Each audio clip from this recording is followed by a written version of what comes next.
Hello everyone, it's been a while since I covered any CANZUK news topics, so that being of course the proposed union between Canada, Australia, New Zealand and the United Kingdom that kind of skyrocketed some of my videos a number of months ago now, and the reason for that is that there hasn't been all that much news going on at the moment. I could still keep going on covering various different topics. Let me know in the comments down below if there's anything in particular you'd like me to cover that I haven't already. I've gone over a number of different economic, military, geopolitical subjects to do with CANZUK already, but I do have a little update for you regarding two e-petitions that are going on currently in Canada and in Australia. Now, I have briefly mentioned these in other videos, but the progress that has been made is quite significant. So the Australian one has the biggest update. It has actually closed for signatures now and has been presented to their House, so their equivalent of the House of Commons over here in the United Kingdom. It's been presented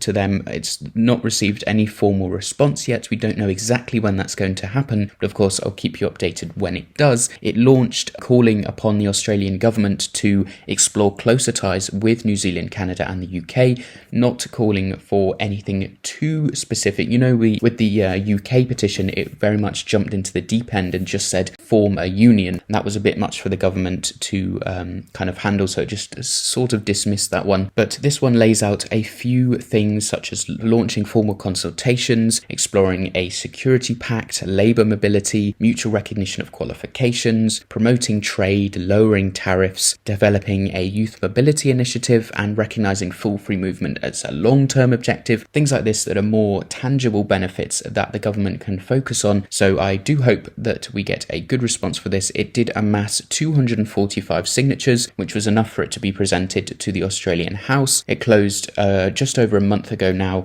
at the beginning of October, so it's very exciting that we might actually have a response, an official response from the Australian government regarding CANZUK and strengthening ties with the CANZUK nations very soon. Hopefully, I don't again know the status of the response, but I will keep checking it, and when it gets a response I will make sure to let you know. The Canadian one, e-petition E6585, I've also mentioned this before. This has also now closed for signatures.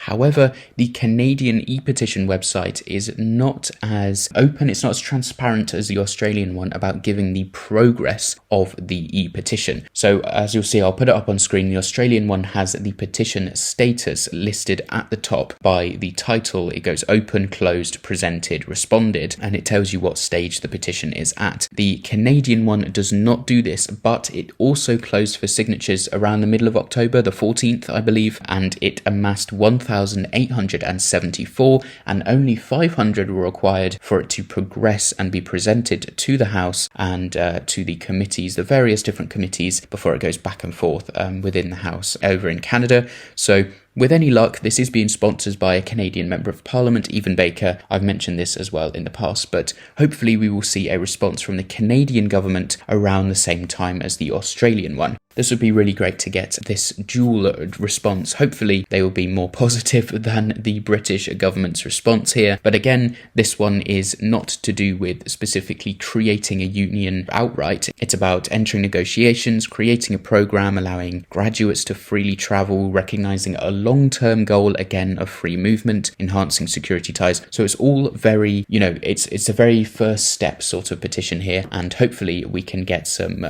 action going, get the ball rolling a bit faster in the near future. If there are any major stories, I keep gleaning through the internet and CANZUK International's page for the latest news, but there's not been a whole lot recently to make a video about, to tell you guys about. But I thought I'd give you a quick update now that both of these petitions have closed and that the Australian one has confirmed to be presented to their House. So I will definitely keep you updated on those, as I say. So that covers the CANZUK updates I wanted to talk about, but I do have one more bit of massive news, and it's regarding this channel, and that this video is coming to you courtesy of Ground News. This is a massive thing for me. This is the first time this has happened on my YouTube channel. If you hadn't heard about it, Ground News is a website and an app that's on a mission to help you better understand the news you see every single day, and it works by collating thousands of different articles every day from all around the world and organizing them by major stories. And then for each story, they also give you to information like the bias from each different source, the historical reliability of each source, and the ownership structure of each source as well. You can also see your own media biases, what kind of black spots you're missing, so you get a much more well-rounded view of different news stories all across the world. And I personally use this every day. I check it every day, see which stories I am missing personally, and it's also really great for research because you can see exactly where the source is coming from. Now, Ground News has been kind enough to offer all of you, my subscribers and my followers and anyone viewing this video, a massive 40% off when you scan the QR code that's up on the screen